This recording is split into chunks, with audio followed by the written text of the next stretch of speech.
बहुत सारी बातों का ना एक्सप्लेनेशन हो नहीं पाता, हमारे पास प्रॉपर जवाब नहीं होते। नमस्कार, हर हर महादेव, जय भोलेनाथ। मैं नितिन हूँ, ये है चाचा का रेडियो। आज जो मैं आर्टिकल आपके साथ डिस्कस कर रहा हूँ, ये कहने को तो बहुत छोटा सा है, लेकिन जो इनके साथ अनुभव हुआ उसके बाद से मतलब पूरी ज़िंदगी के लिए ये जो बस यात्रा होती है ना, ये एक दर्दनाक या सही वर्ड रहेगा भयानक मोमेंट बनकर रह गया।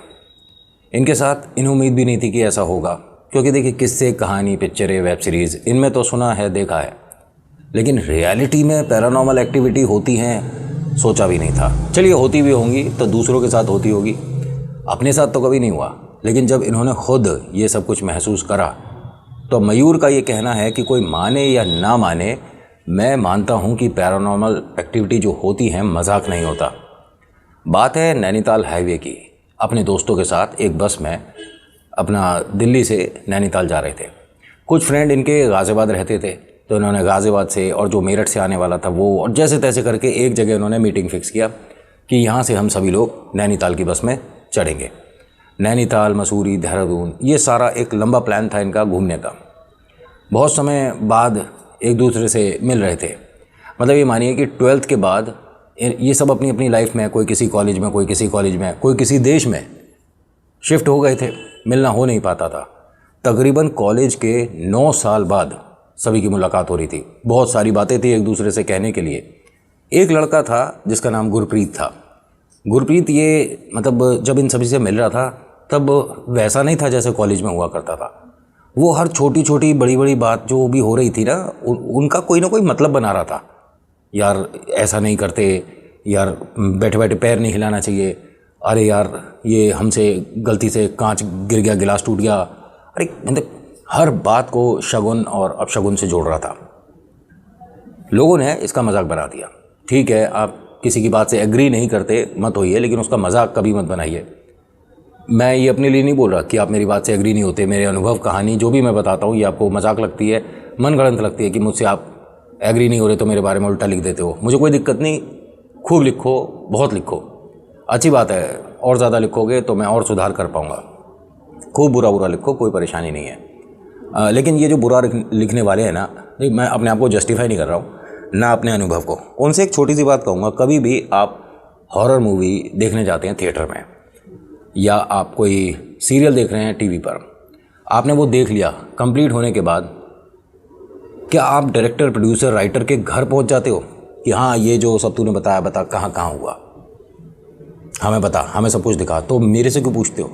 अरे आप लोग मानो मनगढ़ंत, और अच्छा ही है, लेकिन कहानी का सार बस यही है कि जो भी मैं बताता हूँ, बाई चांस भगवान ना करे ऐसा आपकी ज़िंदगी में हल्का सा भी घट गया तो आपको कैसे उससे बाहर आना है वो पता चल जाता है। आप मजाक मानो, मानते रहो, लेकिन कभी आपके सामने ऐसा कुछ आएगा तो कहानियाँ बहुत सारी याद आ जाएंगी मेरी, जितनी भी मैं अनुभव बता चुका हूँ। होता क्या है कि मयूर और गुरप्रीत दोनों बिल्कुल अलग थे। गुरप्रीत हर छोटी छोटी बात को शगुन अपशगुन से जोड़ रहा था, और मयूर ये प्रेत आत्माओं के डिस्कशन करके सबका ध्यान अपनी तरफ खींच रहा था। इन दोनों को लोगों ने टोक दिया, बाकी दोस्तों ने, कि भैया ऐसा है, बहुत हो गया तुम दोनों का, नॉर्मल बात नहीं है तुम दोनों पे करने के लिए। ये एक भूत प्रेत की बातें कर रहा है ज़बरदस्ती की, और ये तुमने ऐसा कर दिया, शगुन है, ये अपशगुन है, तूने घर ईस्ट साइड खरीद लिया, तूने वेस्ट कर, अरे क्या क्या बोले जा रहे हो यार। अरे इतने टाइम बाद मिले हैं, एक दूसरे का हालचाल पूछते हैं, बात करते हैं, मजाक मस्ती करते हैं यार, क्यों नैनीताल की ट्रिप ख़राब करनी। अब चलो जैसे तैसे करके सब सॉर्ट आउट हुआ। जब बस में चढ़ रहे थे तो मयूर ने ये कहा कि मैंने पहली बार लाइफ में ऐसा कोई कंडक्टर देखा था। उसको देखकर कुछ अजीब सी वाइब आई, मतलब ये लग नहीं रहा था कि कंडक्टर है। उसका हुलिया जैसे सर्कस में जोकर होते हैं, इस तरह का था। मैंने सभी के सामने उसको कहा कि भैया ऐसा कौन सी सर्कस से आ रहे हो, और सभी ने मेरी तरफ अजीब तरीके से देखा जैसे कपड़े मैंने सर्कस के पहने हो। मैं जब बस में सभी के साथ आकर बैठ गया तो दोस्तों ने कहा कि किसी के कपड़ों का मजाक बनाने का क्या मतलब बनता भाई। कह रहा, अरे यार मैं उसके कॉस्ट्यूम को बोल रहा हूँ यार, तुम बेकार की बात समझते हो। बाकी सब लड़के जो आसपास बैठे थे सब उसकी तरफ घूम गए। मयूर को पूछते हैं कि भाई उसने साधारण सी कमीज़ साधारण सी पैंट पहन रखी है, अगर कोई मिडिल क्लास फैमिली है या कोई गरीब है तो तू कौन होता है भाई किसी का मजाक उड़ाने वाला? तेरे में तो बहुत चेंज आ गया। जब तक तू ये फालतू की भूत प्रेत की बात कर रहा था तब तक सब कुछ मजाक ही समझ रहे थे, लेकिन ऐसा नेचर नहीं होना चाहिए। उसने कहा उसने जोकर के कपड़े पहन रखे हैं। अच्छा, कंडक्टर ने जोकर के कपड़े पहन रखे हैं और कह रहा है उसने जोकर वाली वो बॉल भी लगा रखी थी, सिर पे इतनी लंबी हैट पहन रखी है, तुम्हें कुछ नहीं दिखा? कह रहा अपनी आंखें टेस्ट करा ले भाई, लगता है चश्मे का टाइम आ गया है। अभी कंडक्टर भाई ऊपर चढ़ेंगे जब बस में देख लियो। जब वो आया तो नॉर्मल हाँ पैंट शर्ट पहन रखी थी, साधारण से कपड़े थे। उसने कहा लेकिन मैंने जोकर खड़ा देखा था और ये आदमी नहीं था, ये कोई और है। कह रहा कंडक्टर यही है भाई और हमने बुकिंग इसी बस में करा रखी, अब चुपचाप बैठा रहे। नहीं तुम मेरी बात मानो, मैंने किसी और को देखा है। तो एक लड़का हंसकर बोला हाँ भूत प्रेत आ गए तेरे साथ। तो इसने ये बोला कि तुम्हें मेरी बात मजाक लग रही है। मैं इन विषय में मजाक नहीं, और जो भी मैंने तुम्हें पैरानॉर्मल एक्टिविटी बताई है ये कहीं ना कहीं किसी ना किसी से मैंने सुनी है, वही शेयर करी है, अपनी आंखों से कुछ नहीं देखा होते हुए। तो उन्होंने कहा ठीक है ना, फिर चुप रहे और बस में ये फालतू की बातें मत कर। नैनीताल जाएंगे, पता लगा वहाँ वादियों के बीच में ये अपनी डरावनी बातें शुरू कर दे। अब एक जगह जाकर बस रुकती है। बस में सभी लोगों को थोड़ी बहुत भूख, किसी को चाय का मन, कोई थोड़ा बस पैरों को ढीला करना चाहता है, बहुत ज़्यादा थक गए थे।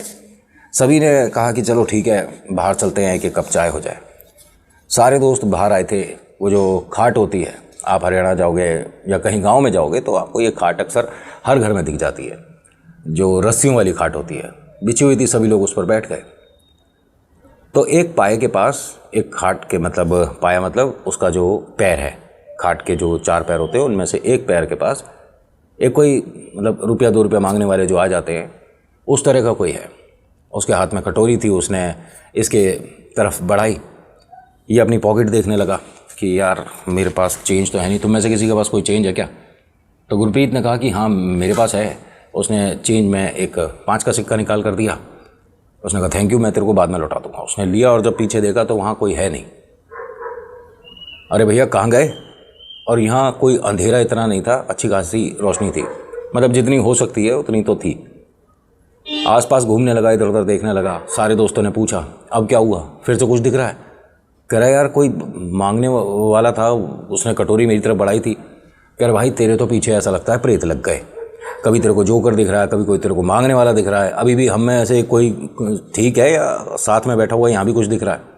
अब उसने सभी लड़कों को ध्यान से देखा, कहता नहीं यार मेरे साथ कुछ तो बात है, मैं एक काम करता हूँ, मैं घर चला जाता हूँ। बाकी दोस्तों ने कहा क्या ये बेकार की बातें कर रहा है यार, तुझे घर जाना है तो जा, इस तरह का माहौल तो मत क्रिएट कर यहाँ पर। ऊट पटांग बातें कर रहा है और उसके बाद मुझे घर जाना है। अरे जाना है जान दो भाई, इस तरह की फालतू की बातें और हम बर्दाश्त नहीं कर सकते। तू तो सारा मतलब ट्रिप ख़राब कर देगा। उसने कहा मेरी तरफ से सॉरी यार, लेकिन मैं घर लौटूंगा। यहाँ मयूर का एक खास दोस्त हुआ करता था, वो बहुत देर से इसकी सारी बातें ऑब्जर्व कर रहा था।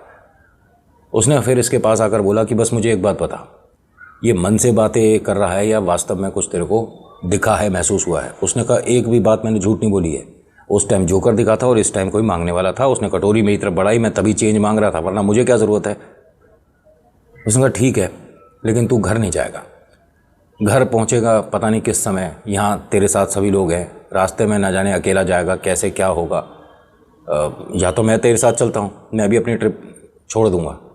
कह रहा यार मेरी वजह से तू क्यों कर रहा है सब? फिर बहुत समय बाद मिले हैं यार, टाइम होता नहीं है मयूर, तो या तो दोस्तों के साथ रहे या दोस्तों को अपने साथ चलने थे। इसने कहा ठीक है मैं तुम सबके साथ ही चलूँगा, लेकिन अगर मुझे कुछ दोबारा महसूस हुआ तो भाई मेरे को घर लौटना पड़ेगा। सब ने कहा चल ठीक है। अब बहुत देर तक बात होती रही। बस की आवाज़ आई, हॉर्न बजा कि भैया चलो सब लोग फटाफट से बस में जाकर बैठते हैं। ये वॉशरूम गया था मयूर, उतनी देर में बस चली गई।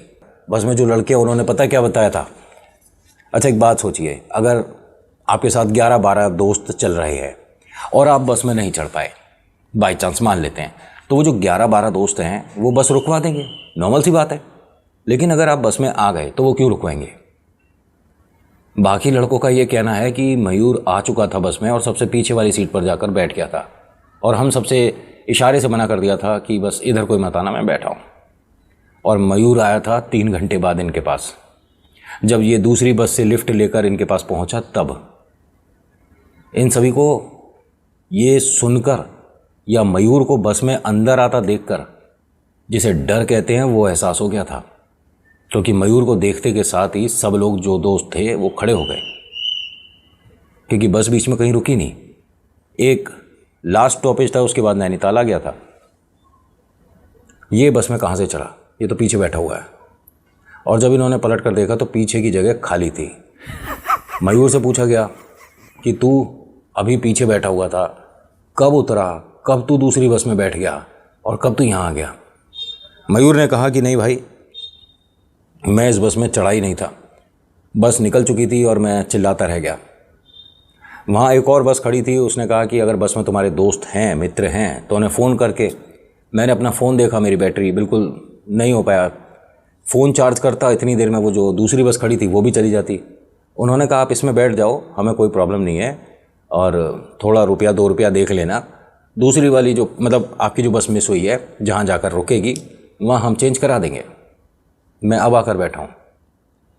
इन सभी का नैनीताल का ये जो ट्रिप था यादगार तो रहा, लेकिन सबसे ज़्यादा मयूर को, क्योंकि मयूर कहता है कि मैं जिस दूसरी बस में बैठा था, इस बस में जो मेरे आगे 3-4 लोग बैठे थे उनके सिर नहीं थे।